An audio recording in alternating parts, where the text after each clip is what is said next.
আসসালামু আলাইকুম। বাংলাদেশের বর্তমান সংসদে আপনারা ইতিমধ্যে জানেন বা অলরেডি ফিল করেছেন বা আপনারা এই কথাবার্তা বলা শুরু করেছেন যে যে ধরনের সংসদ আপনারা কার্যকর বা ওই লেভেলের মানুষ তারা সংসদ চেয়েছিলেন আপনারা বেশিরভাগই ক্ষেত্রে সেটা কিছুটা ঘাটতি ডেফিনেটলি আছে।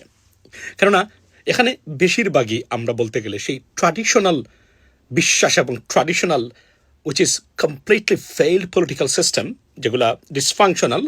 দ্যাটস ওয়াই আমাদের কোনো পরিবর্তন হয় নাই আজকে স্বাধীনতার ৫৪ বা ৫৫ বছর পরেও আমরা একটা হতদরিদ্র ডিসফাংশনাল ভঙ্গুর প্রতি ক্ষেত্রেই আমরা ভঙ্গুর প্রতিটা ডিপার্টমেন্ট প্রতিটা ব্যবস্থাপনায় আমরা কোনো ক্ষেত্রেই আমরা নেপালেরও কাছাকাছি না অনেক ক্ষেত্রে সেটা।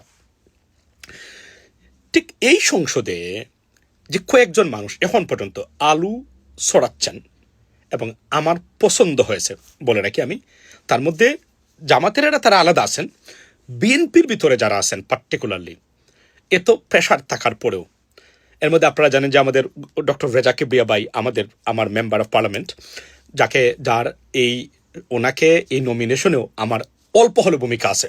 আমরা সংগ্রাম করেছি যেন উনি পান, আমি ভোটটা ওনাকে দিয়েছি যোগ্য মানুষ হিসাবেই, একজন অর্থনীতিবিদ হিসাবে, এবং ওই লেভেলের মানুষকেই। ওনার বক্তব্য অলরেডি ভাইরাল হয়েছে গত 2 দিন আগে। হ্যাঁ, গুছানো বক্তব্য না বা ট্র্যাডিশনাল পলিটিশিয়ানদের মতো আগুন জড়া মিথ্যাচার দিয়ে বড়া বক্তব্য না, এই করে ফেলবো সেই করে ফেলবো অমুক সৈনিক, এগুলা না। বাট যে বক্তব্য দিয়েছেন খুবই কার্যকরী। পার্টিকুলারলি উনি জুলাই আপনার হত্যাকাণ্ডে জড়িতদের বিচার চেয়েছেন, আরও অনেকগুলো বিষয় আছে। এর মধ্যে গেল রেজাবাইয়ের কথা আসছি পরে, আমি সেপারেট ভিডিও নিয়ে। এর মধ্যে ব্যারিস্টার জমির সাহেবের বা জমির ভাইয়ের 2টো বক্তব্য আমি শুনেছি সংসদে, remarkable, excellent. That's what we need. It's nothing wrong with BNP or any other political party. The problem is we need a good people, sensible people.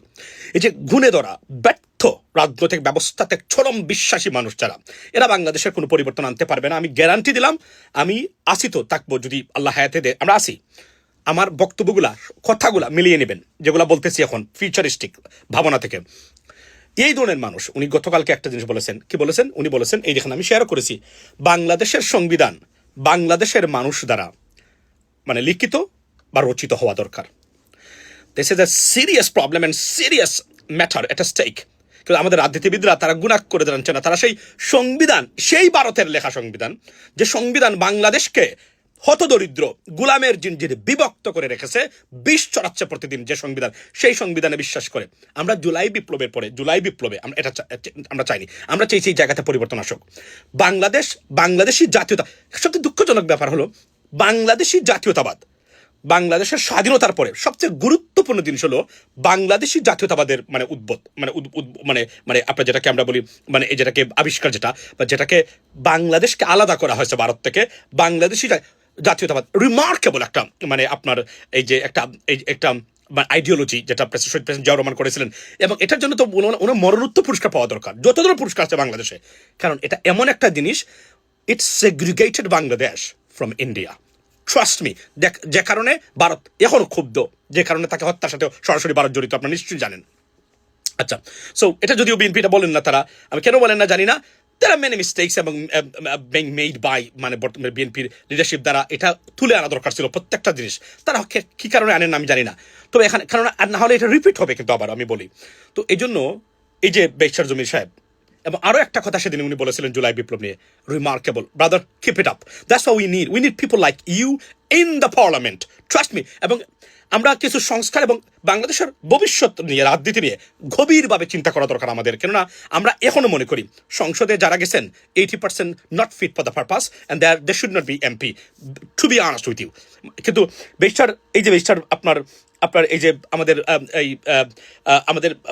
এখন আমি নামটা বলেছি, আমাদের এই যে ভাই, উনি যে বক্তব্য দিচ্ছেন প্রতিনিয়ত, এবং বিএনপি হওয়ার পরেও আমরা এই ধরনের মন মানসিকতার মানুষ যদি সংসদে 80% না পাঠাতে পারি, আপনি জীবনে বাংলাদেশে পরিবর্তন আনতে পারবে না। That's it. Once again thank you so much brother, please keep it up.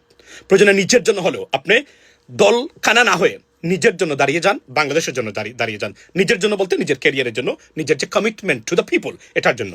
ভালো থাকবেন, কথা হবে অন্য সময়। সালামু আলাইকুম।